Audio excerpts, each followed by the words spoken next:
এই ছেলেরা এক সেলুনের নাপিতের কাছে বেটা তুই পরাজিত বেটা, তোর রুচি নাই বেটা, তুই অনেক নিচু রুচি বেটা, অনেক নিচু। যাদের দাড়ি নাই আপনাদেরকে সাফ বলছি মিয়া, আপনি নাপিতের কাছে হেরে গেছেন, পরাজিত আপনি মিয়া। আপনি জিন্দেগির ডিজাইনের জন্য, আপনার ব্যক্তিত্বের জন্য আপনি নাপিত থেকে গিয়া নিজেকে সাজাইয়া আসলেন। আপনার রুচি আরেকবার পরীক্ষা করা দরকার, রুচির ভালো ডাক্তার দেখানো দরকার। কুমিল্লা মুন হসপিটালে আমার পরিচিত ডাক্তার আছে, রুচির ডাক্তার, মেডিসিন বিশেষজ্ঞ ডাক্তার দেখাইবেন, ওনারা জানাইলে তো উনি রুচির ট্যাবলেট দিব।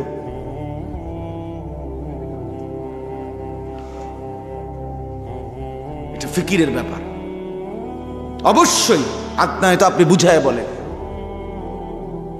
আমি আমার সাজগোজ আলহামদুলিল্লাহ, আমরা এই লক্ষ লক্ষ মাদ্রাসার তালিবে ইলম উলামায়ে কেরাম, আমরা আমাদের মাথার চুল থেকে আমাদের সারা দেহের সাজসজ্জা আমরা আমাদের রসুল থেকে নিয়েছি, আমরা আমাদের সাহাবায়ে কেরাম থেকে নিয়েছি, আমরা আমাদের হাজার বছরের যুগ যুগের মনীষীদের থেকে, মহান পূর্বসূরীদের কাছ থেকে আমরা গ্রহণ করেছি।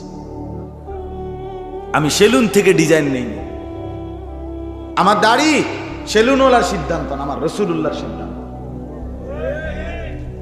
আমার চারদিকের সমান চুল এটা আমার সেলুনের সিদ্ধান্ত না, এটা রসুলুল্লাহর সাহাবায়ে কেরামের চুলের মডেল। হ্যাঁ, আমার পাঞ্জাবি, আমার লুঙ্গি এটা কোনো ইউরোপিয়ান থেকে নেওয়া না, এটা আমার রসুলুল্লাহ সাল্লাল্লাহু আলাইহি ওয়াসাল্লাম থেকে নেওয়া। এজন্য বাপ আমার, বন্ধু আমার, বাবারা আমার, এটা বুঝতে শিখেন, ভাবতে শিখেন। অজ্ঞতা দিন সম্পর্কে, কোরআন সুন্নাহর ইলম না জানা মস্ত বড় অপরাধ।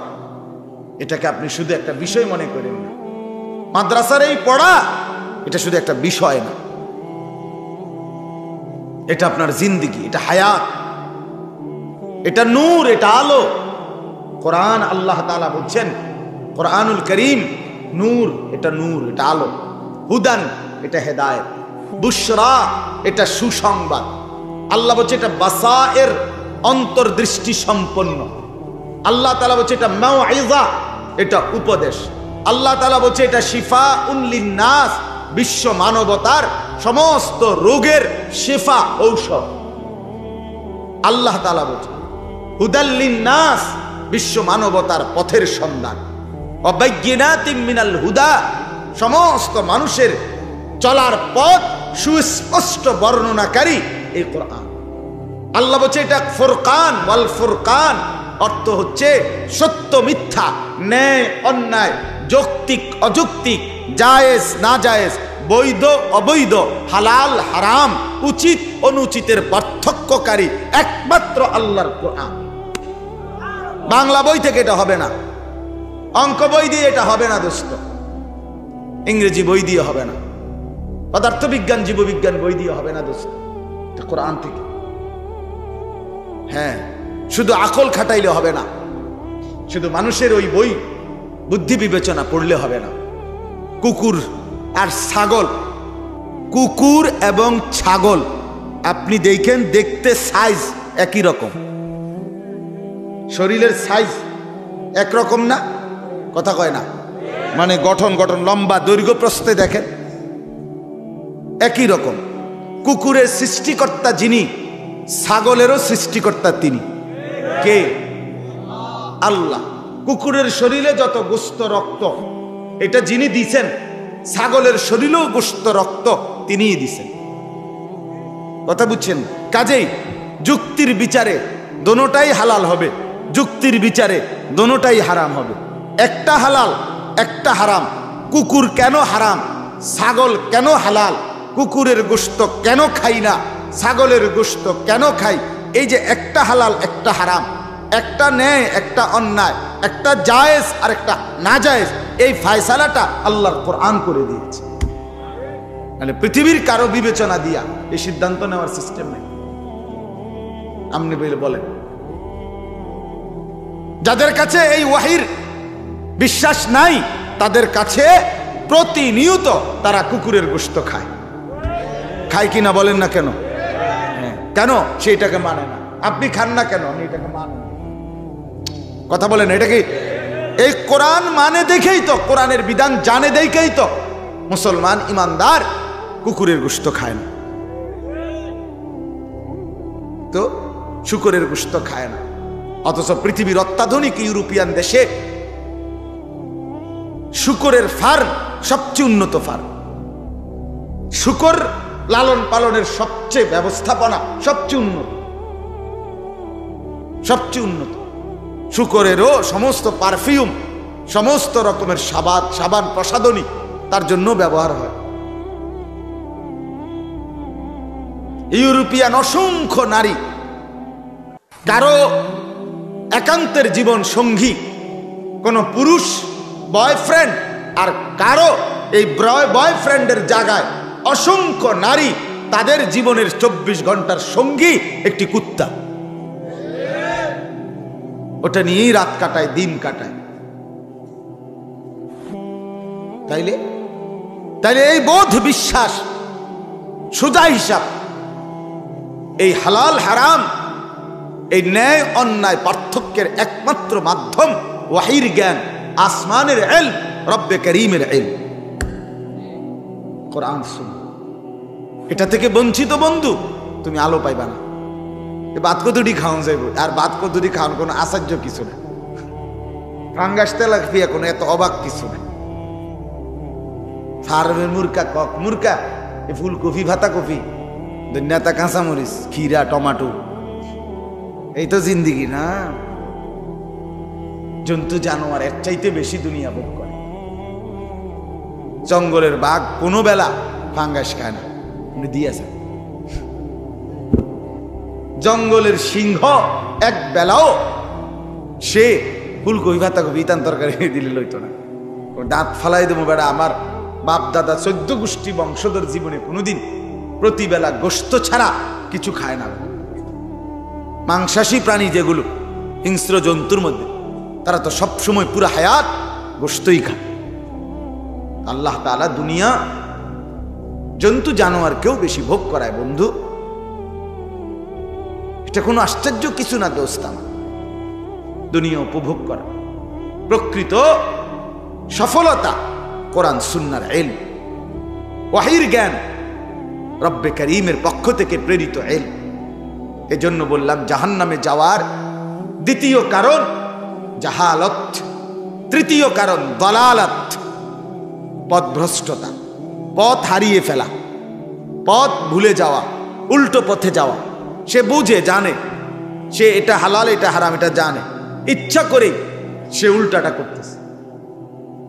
সে জানে এখন নামাজের ওয়াক্ত, এ মুসলমানের বাচ্চা, এ মুসলমানের ঘরে জন্ম নিছে, সে জানে এখন আজান দিছে, সে বোঝে এটা তার উপরে ফরজ, কোনো সন্দেহ নাই তার, সেটা বুঝতেছে, জানে এটা তার উপরে ফরজ নামাজ, তাকে পড়া উচিত, কিন্তু ইচ্ছে করে আরেক দিকে হাঁটতেছে, ইচ্ছে করে মসজিদে যাচ্ছে না দিনের পর দিন, মাসের পর মাস। এটা গোমরা, এটা কি? এটা পথভ্রষ্ট, এটা পথ হারা, এটা জাহান্নামে যাওয়ার কারণ। হ্যাঁ, অসংখ্য যুবক এ হাসতে হাসতে নামাজ পড়ে না। কেন পড়ে না তাও জানে না, পথ জানে না। খোদার 365 দিন, এক বছরে কোনো দিন ফজরের নামাজ, আহা 16 বছর 17 বছরের 18-20 বছরের অগণিত ছেলে কোনোদিন খোদার 365 দিনে কোনোদিন ফজরের নামাজ পড়ে না, জানেও না ফজরের ওয়াক্ত হয় কখন, ফজরের আজান হয়। আমি প্রত্যেক দিনে কথাটা একবার হইলেও বলি, আমার সবচেয়ে অবাক লাগে এটা।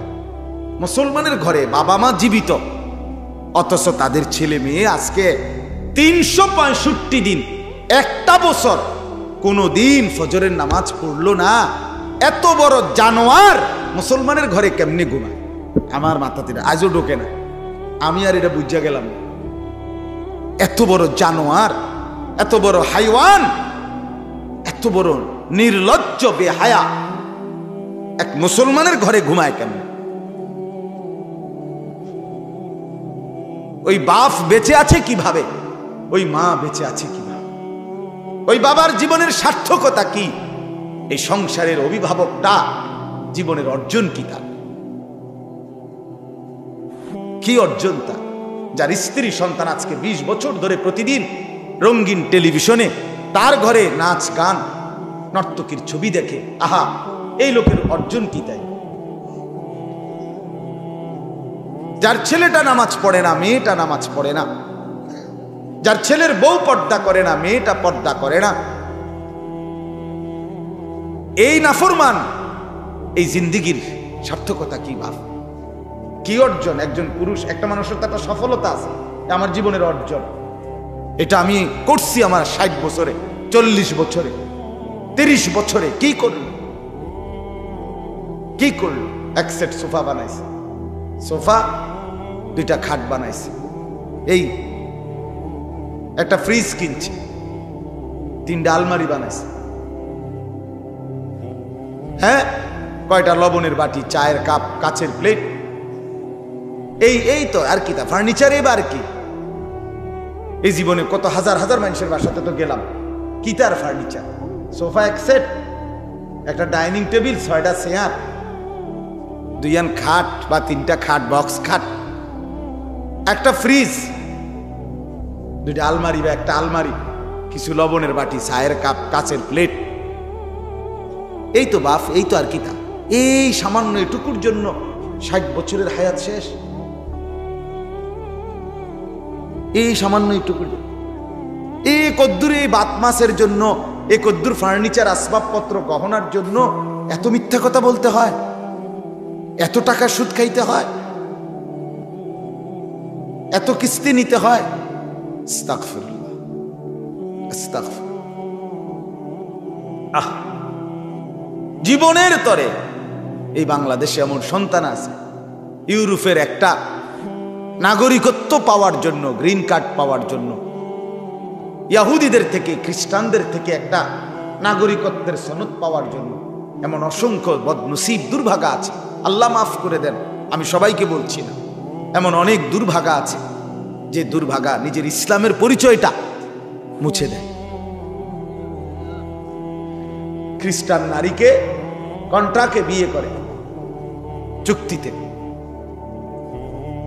নিজের স্বামী খ্রিস্টীয় নাম দিয়া, পরিচয় দিয়া, সাধনা একটাই, একটা কার্ড পাবে, সিটিজেনশিপ পাবে। কয় টাকা এর জন্য, কয় টাকার জন্য এভাবে আখেরাতটাকে কোরবান করে দিল? কয়টা টাকার জন্য? কে কার সুনাম? কে দুনিয়ার যে সমস্ত মানুষ আইয়া বড় বড় বাড়ি করলো, বিল্ডিং করলো, কে চাইতে যায়? কার সময় করল? কার সময় কে চায়? সময় কোথায়? এজন্য বাপ, আমি 3টা কথা বললাম। 1 নাম্বার কথা হলো গাফলত, আমার শায়েখের কথাই আমি বলছি, জাহালত, দলালত, জাহান্নামে যাওয়ার 3 কারণ। কয় কারণ? 1 নাম্বার গাফলত, বলেন, 2 নাম্বার জাহালাত, 3 নাম্বার দলালাত। 1 নাম্বার হলো খামখেয়ালি, আলসামি, আরে আলসামি, মনের ইচ্ছা মতো চলো। 2 নাম্বার হলো অজ্ঞতা, না জানা, ওয়াহির জ্ঞান নাই। 3 নাম্বার হলো জানে, ইচ্ছা করে উল্টো পথে চলতেছে, পথ হারায় ফেলছে, গন্তব্যের সন্ধান নেই। আল্লাহ তাআলা আমাদেরকে এমন জঘন্য পরিণতি থেকে রক্ষা করে, বলেন আমিন। আমার বাপ, আমি আপনাদের কাছে আর একটু কথা পেশ করতে চাই। এই মুহূর্তে আলহামদুলিল্লাহ সারা পৃথিবীর ইমানদার মুসলমানের স্বপ্ন, আকাঙ্ক্ষা, প্রস্তুতি, আবেগের সবটুকু জুড়ে ভালোবাসার এক পবিত্র নাম আমাদের হৃদয়ে গুঞ্জরিত হচ্ছে, সেটা হলো মাহে রমজান। বলেন আলহামদুলিল্লাহ। সারা পৃথিবীর মুমিন মুসলমান যাদের কলিজার ভিতরে আখিরাতের ফিকির আছে, যারা কবরকে দিল দিয়া মানে, যারা আখিরাতকে দিল থেকে ভয় পায়, অন্তর থেকে যে বুঝে আমাকে আখিরাতে আল্লাহর মুখোমুখি হতে হবে, আমাকে যেতেই হবে কবরে, আমি স্বীকার করি আর না করি, আমি বুঝি আর না বুঝি, আমি মানি আর না মানি, আমাকে মরতেই হবে। হবে কি না বলেন? বলেন না হবে কি না? সুখের সাগরে যে ভাসতেছে সেও মরে যাবে, দুঃখের সাগরে যে ভাসতেছে সেও মরে যাবে। এটাই বাস্তবতা, এটাই সত্য কথা বাপ। চোখ খোলা রাখলেও মরে যাবেন, চোখ বন্ধ রাখলেও মরে যাবেন। অতএব আখিরাত মৃত্যু পরবর্তী জিন্দিগি, কবর, হাসর, মিজান, ফুলসেরাত, এই পরকালের বিষয়টা, এটা যে দিল থেকে আন্তরিকভাবে মানে বুঝে, তার জন্য আখিরাতের প্রস্তুতি, তার এই অনন্তকালের জিন্দিগির জন্য সবচেয়ে বড় পুঁজি, আখিরাতের সামান সংগ্রহ করা সবচেয়ে শ্রেষ্ঠ মৌসুম, শ্রেষ্ঠ সিজন মাহে রমজান। মাহে রমজান, মাহে রমজান। এই মুহূর্তে আমাদের দিল থেকে প্রস্তুতি নেওয়া উচিত মাহে রমজানের জন্য। যার আখিরাত আছে, যার কলিজার মধ্যে কবর, হাসর, আখিরাত, পরকালের কথা বাস্তবিক অর্থে দিলে আছে। আমাদের অনেক মানুষ ধর্মীয় কিছু কাজকর্ম করে, কিন্তু শুধুই প্রাসঙ্গিক, অর্থাৎ শুধুই সাথে রাখে। মাঝে মধ্যে সুযোগ পাইলে মসজিদে নামাজ পড়ে, মাঝে মধ্যে মন চাইলে সুবিধা মতো কোনো জায়গায় 2, 4, 10,000, 20,000 টাকা দান সদকা করে। হুজুর, কোনো হুজুর দেখলে 500 টাকা, 100 টাকা হাদিয়া দিয়া দেয়। হ্যাঁ, এরকম কিছু কিছু কাজ, কিছু ধর্মীয় ভালো কাজ আপনার, অথবা অল্প কিছু নামাজ রোজা, এটুকুকেই যথেষ্ট মনে করে। এটা আসলে এই ব্যক্তি হলো ওই ব্যক্তি যার দিলের স্বপ্ন, কলিজার ভিতরে মূলত হলো দুনিয়া। বাকি এত হুজুর যেহেতু বলে, ঠিক আছে, টুকটাক সুযোগ পাইলে আখিরাতও কম বেশ কিছু রাখলাম, এটা। কিন্তু আসলে মূল উচিত হলো একজন প্রকৃত মুসলমান, তার মূল বৈশিষ্ট্য হলো খোদার কসম, তার সকল কিছুতে 1 নম্বরে প্রাধান্য পাবে শুধুই আখিরাত।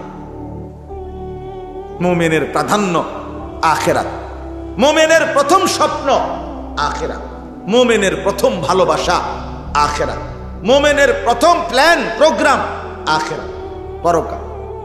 পরকাল, আমি ওইখানে স্থায়ী, আমি এখানে ক্ষণিকের, আমি এখানে ক্ষণস্থায়ী। ওয়াল আখিরাতু খায়রুম ওয়া আবকা।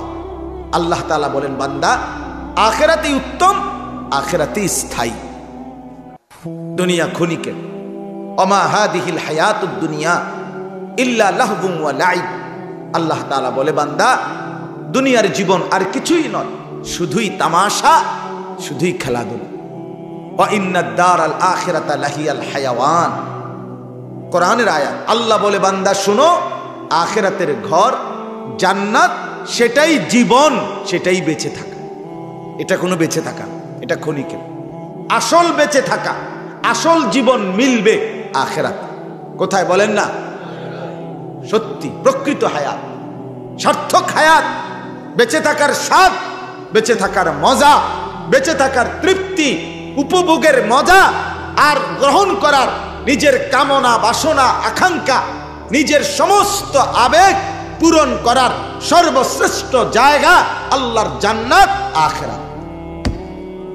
আখিরাত। ওয়ালাকুম ফিহা মা তাশতাহি আনফুসুকুম।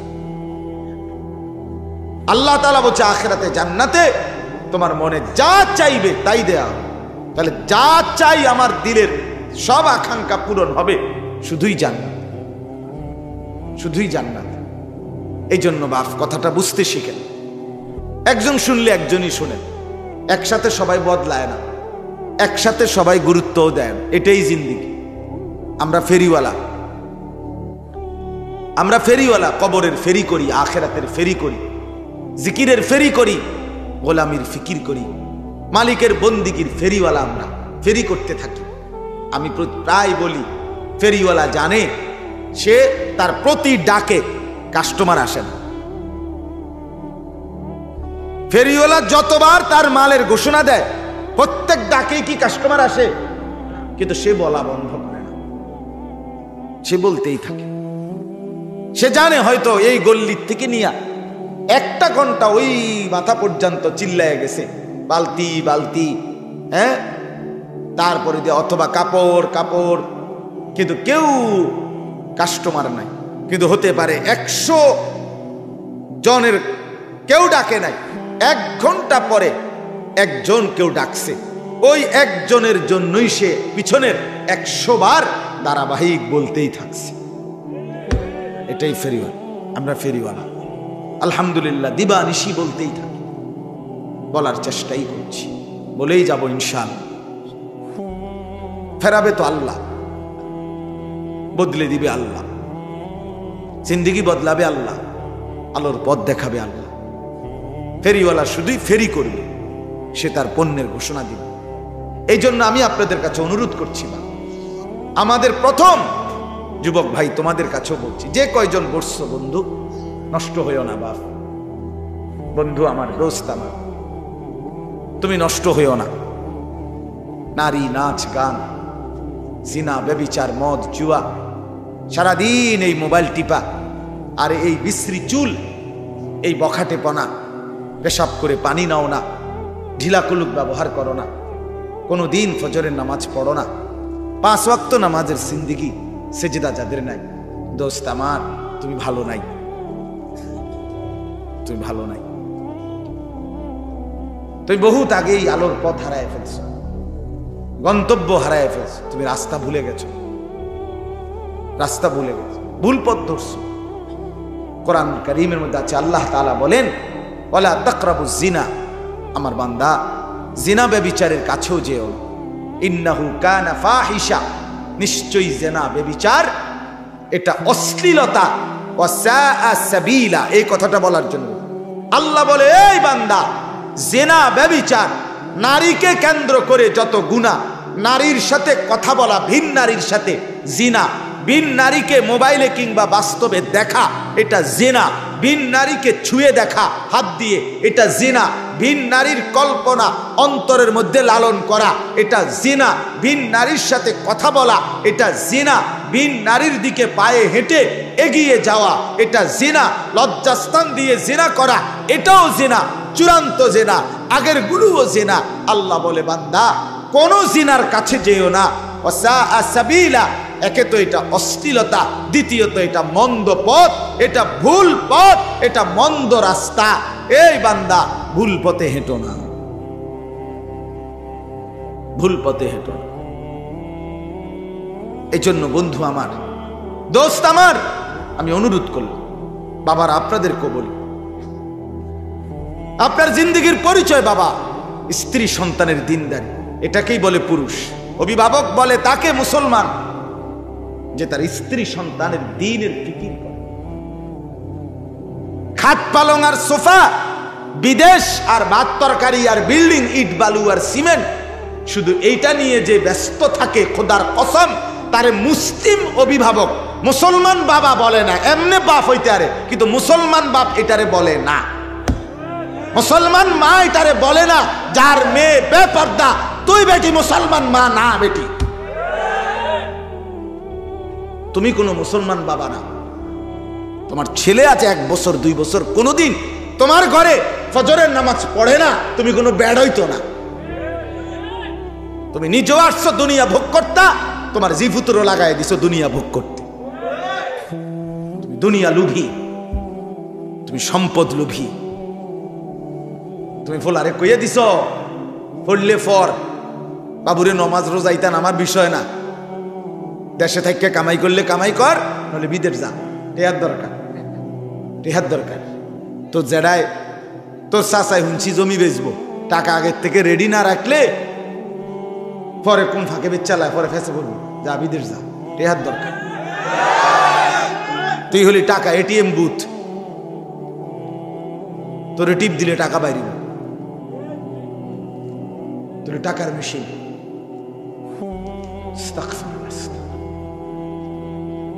নাহলে একজন মুসলমান বাবা এটা মেনে নিবে কেন? ইমাম বুখারী রাহমাতুল্লাহ আলাইহি, বুখারী শরীফের নাম আপনারা সবাই জানেন। ইমাম বুখারী রাহমাতুল্লাহ আলাইহি 8 বছর বয়সে অন্ধ হয়ে গেছিলেন।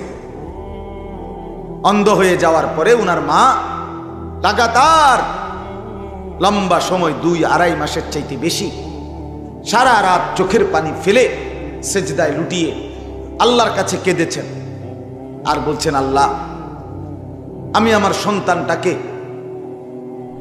রাসূলুল্লাহ সাল্লাল্লাহু আলাইহি ওয়াসাল্লামের হাদিস শেখাবো, আলেম বানাবো, চোখে দেখছে না মাওলা, হঠাৎ আমার ছেলেটা যদি অন্ধ হয়ে যায় তাহলে আমার এই স্বপ্ন বাস্তবায়ন হবে কিভাবে? আমার তো স্বামী নাই, ছেলেটার তো বাবা নাই, আমার এই এতিম সন্তান, আল্লাহ আপনি বঞ্চিত করিয়েন না। কসম আল্লাহ, সব আলেমকে জিজ্ঞেস করে।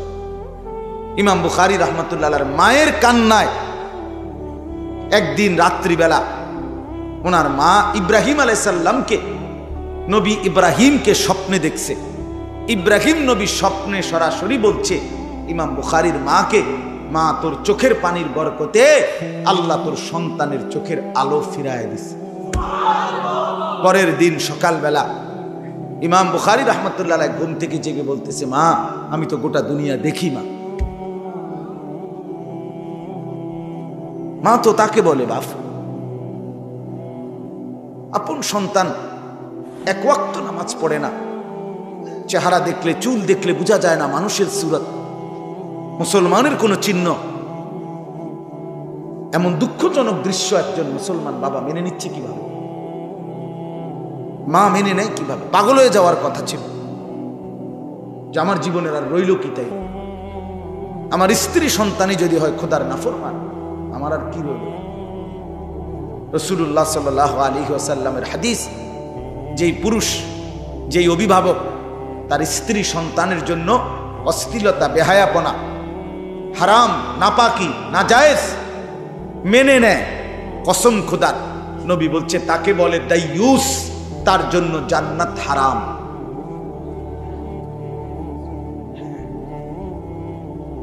যার ঘরে আজ 10 বছর ধরে টেলিভিশন চলতেছে, আমনের বেডি আর আমনের জিফুত, আমনের ঘরে আমনের টাকা দিয়া বিদ্যুৎ বিল দেন আমনে, ডিশের বিল দেন আমনে, আপনার ঘরে আপনার টাকা দিয়া আপনার বউ বাচ্চা আজকে 10 বছর 20 বছর আপনার ঘরে প্রতিদিন রঙিন টেলিভিশনে নাচ গান নর্তকীর ছবি দেখে, আপনি সাফ কথা আপনি মেনে নিচ্ছেন, আপনি দেখতেছেন এটা যে 20টা বছর 10টা বছর ধরে যতবার টেলিভিশন ডিস্টার্ব হয় আপনি মিস্ত্রি আইনা ঠিক করে দেন,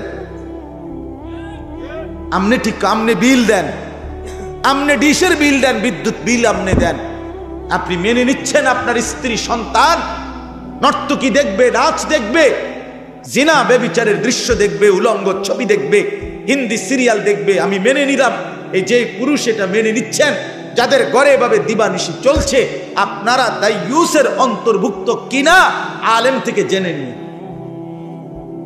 নাই তো দাইয়ুস কইব কারে আমনে বুঝে নিয়ে।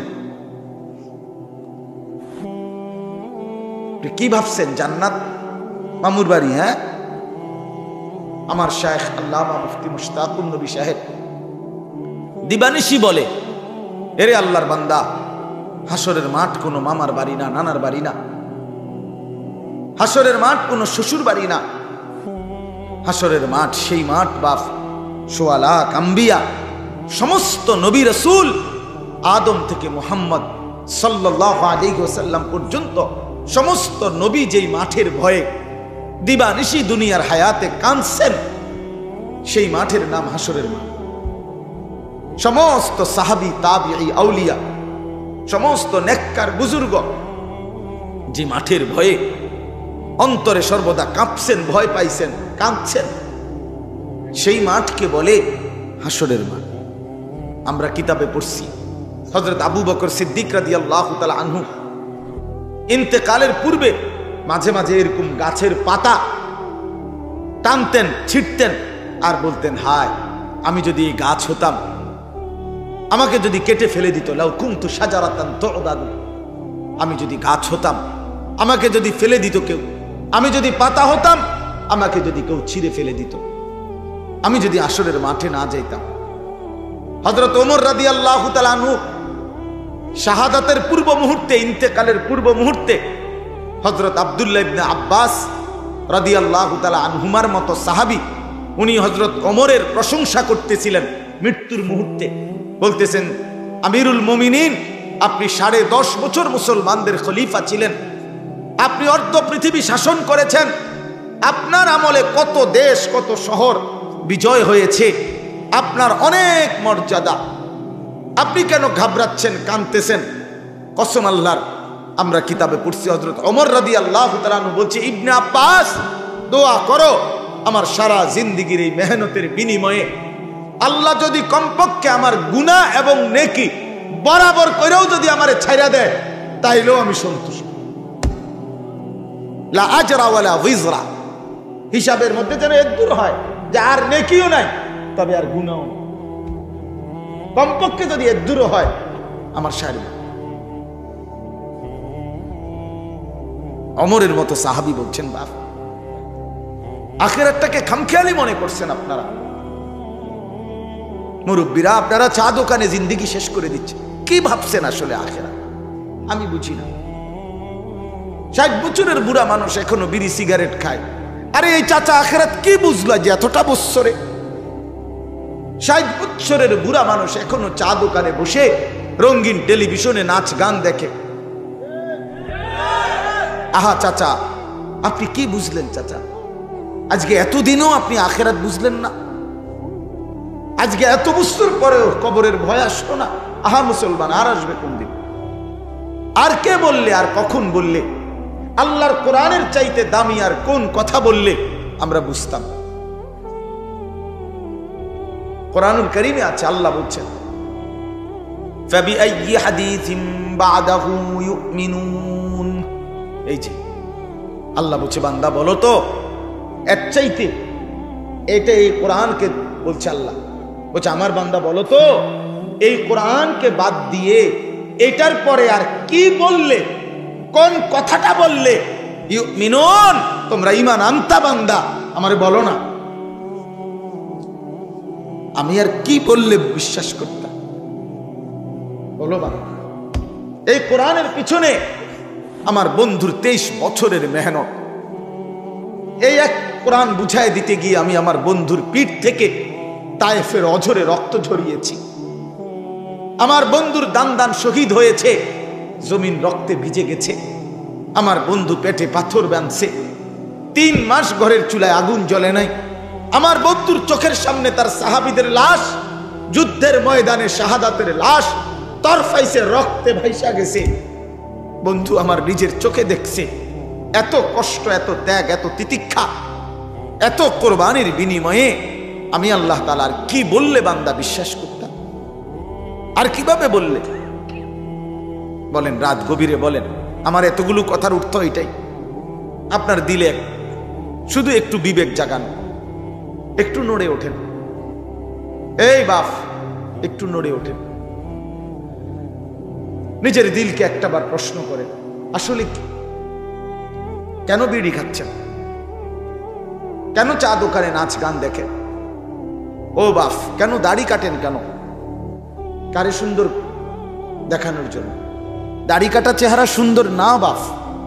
পৃথিবীর কোনো, আমি চ্যালেঞ্জ করলাম, পৃথিবীর কোনো গবেষণায়, কোনো জরিফে, কোনো ইউরোপিয়ান কোনো গবেষক, কোনো ইহুদি খ্রিস্টানের বাচ্চাও আজ পর্যন্ত বলে নাই, পৃথিবীতে কোথাও নাই যে দাড়ি কাটা চেহারা সুন্দর, স্মার্ট। এটা কোন যুক্তিতে, কি কারণে, কোন প্রেক্ষাপটে আমি এটা দেখতে চাই। কারো কাছে যদি থাকে এটার কোনো দলিল নির্ভরযোগ্য যে এই পয়েন্টে আইসা, এই যুক্তিতে আইসা দাড়িওয়ালা সারার চাইতে শেপ চেহারা সুন্দর, আপনি এটার একটা যুক্তি দেখান, আমি কানে ধরে উঠবস করবো, নেবে না,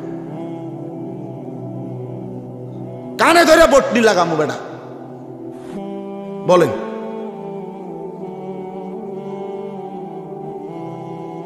কোন যুক্তি নেই, কোন মানে ন্যূনতম কোন যুক্তি, একটা মানুষের একটা যুক্তি থাকে, কোন যুক্তি নেই।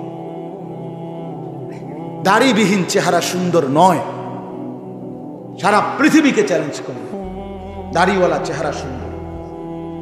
দাড়িওয়ালা চেহারা দেখে পৃথিবীর ইতিহাসে 40 জন সুন্দরী সম্ভ্রান্ত রাজবংশীয়া নারী এক দাড়িওয়ালা যুবকের চেহারা দেখে এক নজর এক পলক শুধু হাইটা গেছে, এক নজর দেখাই হাতের আঙ্গুল কাইটা ফেলছে। সেই যুবক দাড়িওয়ালা যুবক ছিল, সেই যুবক সেই বলা যুবক। আর এর বিপরীতে দাড়িবিহীন কোন ব্যাডইতে দেখে এরম কারবার হইছে, এটি রূপকথার মধ্যেও নাই, হাট্টিমা টিমের বইয়ের মধ্যেও নাই, কোন সিনেমা তো নাই এমন ঘটনা। জি না, ঠাকুরমার জুলির মধ্যেও নাই। আমি ঠাকুরমার জুলি পড়ছি ছোট থাকতে, বেহুলা লক্ষিন্দরের গল্প বই পড়ছি, হ্যাঁ রহিম রুব্বানের কাহিনী পুরাটা পড়ছি। কথা সত্যি কথা। এই জন্য আমি বলতে চাচ্ছি, আপনি বলেন এটা ফিরতেই হবে বাবা, আমরা ফিরতেই হবে। আমাদের গন্তব্য আখিরাত। আমাদের গন্তব্য কি বলেন না দোস্ত? আমার পাশ কাইটা গেলে হবে না বন্ধু। আপনি আমারে পাশ কাইটা গেলেন, আমি আপনারে পাশ কাইটা গেলাম, এটা তো আমি আর আপনি। আমার কাছে আপনি ঠেকানা, আপনার কাছে আমি ঠেকানা, কিন্তু আমরা সবাই আল্লাহর কাছে ঠেকা। অকুল্লুহুম আতিহি ইয়াউমাল কিয়ামাতি ফারদা। রব্বুল আলামিন বলে সকলকেই আল্লাহর সামনে কিয়ামতের দিন একজন একজন করে এসে দাঁড়াইতে হবে। কয়জন কয়জন? ফারদান ওয়াহিদান, একজন একজন। রব্বুল আলামিন জিজ্ঞেস করবে, বান্দা উত্তর দেবে, ইন্নাল্লাহা সায়ুকাল্লিমু। নবী সাল্লাল্লাহু আলাইহি ওয়াসাল্লাম বলেন, নিশ্চয়ই আল্লাহ তাআলা প্রত্যেকের সাথেই কথা বলবেন, একজন একজন করে কথা বলবেন। লাইসা বাইনাহু ওয়া বাইনাহু তারজুমান, আল্লাহর মাঝে আর ওই বান্দার মাঝে কথোপকথনের সময় বুঝাইয়া দেওয়ার জন্য কোনো দুভাষী থাকবে না।